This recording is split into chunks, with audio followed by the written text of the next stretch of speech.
Hello friends, तो आपका मेरे चैनल पर स्वागत है एक नई घरेलू टिप्स और ट्रिक्स के साथ। तो ऐसी छोटी छोटी जो ट्रिक होती है वो मैं रोज आपके सामने लाती रहती हूँ और आप उनको बहुत पसंद करते हैं। तो आज ऐसी ही एक नई ट्रिक और टिप्स आपके सामने मैं लाई हूँ। ये जो हमारी प्रॉब्लम्स होती है वो छोटी छोटी होती है, बट ये पहाड़ जितनी लगती है और इनके हमें कोई सोल्यूशन नहीं मिल पाते। तो सबसे फर्स्ट प्रॉब्लम जो हम लेडीज़ें सामने करते हैं, अगर आप भी मेरी तरह सिलाई करते हो तो रील्स तो इतनी ज़्यादा इकट्ठी हो जाती है कि हम उनको ऐसे रख देते हो और वो आपस में उलझ के सारी जो धागे हैं वो हमारे वेस्ट हो जाते हैं। तो इसी टाइप से हम क्या करते हैं कि उनको डब्बे में रख लेते हैं और वो भी ऐसे ही उलझ कर वेस्ट हो जाती है। तो ऐसे खाली जो कपड़े के डब्बे हैं वो हमारे घरों में आते ही रहते हैं, तो हम उनको वेस्ट समझ के फेंक देते हैं। बट अब ऐसा नहीं करना है। आप कार्डबोर्ड के पीस कट कीजिए और वो भी इनके साइज के, और इनको अच्छे से एडजस्ट करने के लिए आप इसके चारों तरफ वो फेविकोल से इनको बिल्कुल चिपका ले, जिससे कि ये हिले डुले ना और एक जगह बिल्कुल स्थिर रहे।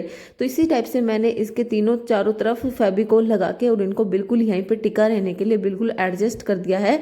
और ऐसे मैं पूरे में लगा लूंगी। जितने आपके पास आपको मतलब यूज करने हो आप उतने लगा सकते हो, पर मेरे को अभी इतने की यूज नहीं है, तो मैं 3 से 4 जो कार्डबोर्ड है वो ही इसमें एडजस्ट करूंगी, क्योंकि मेरे पास इतनी ही रील्स हैं। पर जैसे जैसे आपके पास रील्स बढ़ती जाती है तो आप इसमें उतने ही कार्डबोर्ड सेट करते जाइए। और इसी टाइप से मैंने 3 से 4 कार्डबोर्ड, क्योंकि इतनी ही रील्स होती है इसमें, आप मन करे जितने रील्स रख सकते हो। और इसी टाइप से मैं सारी रील्स इनके बीच में रखूंगी और ये ना आपस में मिलेंगी और ना ही ये खराब होंगी और बिल्कुल यहाँ पर एडजस्ट रहेंगी। और जब मन चाहे आप उनमें से कोई भी रील निकालिए और यूज़ कीजिए और वापस इसी टाइप से एडजस्ट कर दीजिए। और आप इसमें मन चाहे जितनी रील्स रख सकते हो। और अगर आपके पास ये सारे कॉर्नर भर जाए तो आप इसके जो बचा हुआ हिस्सा है उसमें और इसी टाइप से कार्डबोर्ड सेट कीजिए और बहुत सारी रील एक साथ इकट्ठा कर लीजिए। अगर आपको ये टिप पसंद आई हो तो मेरे को ज़रूर बताना कमेंट करके। और अब हम अगली टिप्स पे जाते हैं कि जो हमारी सिलाई से ही रिलेटेड होगी। अगर आप भी मेरी तरह सिलाई करते हो तो ये सब प्रॉब्लम्स आती रहती हैं। तो मैं क्या करती हूँ कि हमारे पास जो सीजर होती है वो इस टाइप से होती है कि वो जंग पकड़ जाती है, और जंग पकड़ने के बाद उसकी जो धार होती है वो इतनी जो तेज नहीं होती और हमारे कपड़े भी अच्छे से नहीं काट पाती है। तो आप क्या करते हैं फिर उसको या तो बाहर लेके जाते हैं और उसको धार लगवा के लाते हैं।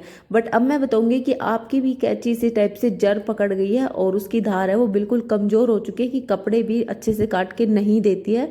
तो घर पे हम इसको कैसे सही करें? तो आपके घरों में, सभी के घरों में हार्पिक तो होता ही है, तो वो सबसे सिंपल होता है कि सबके घरों में मिल जाता है। तो इस पे हार्पिक डालिए थोड़ा सा और इसको कम से कम 5 मिनट के लिए आप इसको इसी टाइप से रगड़िए। इसका जो सारा जंग है वो एक साइड हो जाएगा और ये बिल्कुल पहले जैसी चमक होगी और पहले जैसी इसमें धार हो जाएगी।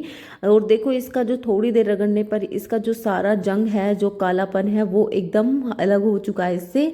और इसी टाइप से देखो यहाँ पे कितनी फर्श पे मैंने थोड़ी देर के लिए छोड़ दिया था तो इसमें पानी से अलग होके और वो बिल्कुल अपना सारा जंग एक साइड छोड़ चुकी है। तो इसी टाइप से आप अपनी पुरानी हुई और जंग पकड़ी हुई कैंची को साफ कर सकते हैं। इसको आप कपड़े से पोंछ लीजिए और जंग ना लगे उसके लिए मैं आपको बताती हूँ कि इसकी सेफ्टी किस टाइप से करें। जो हमारी मशीन का तेल होता है, जो हम मशीन में ऑयल यूज करते हैं, उसी को आप इस पे लगा के और रख लीजिए। कभी भी इस पे जंग नहीं लगेगी और आपकी जो कैंची है वो बिल्कुल सेफ रहेगी।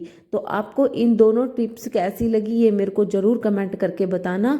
अगर पसंद आई हो तो लाइक शेयर ज़रूर कीजिए। Bye bye.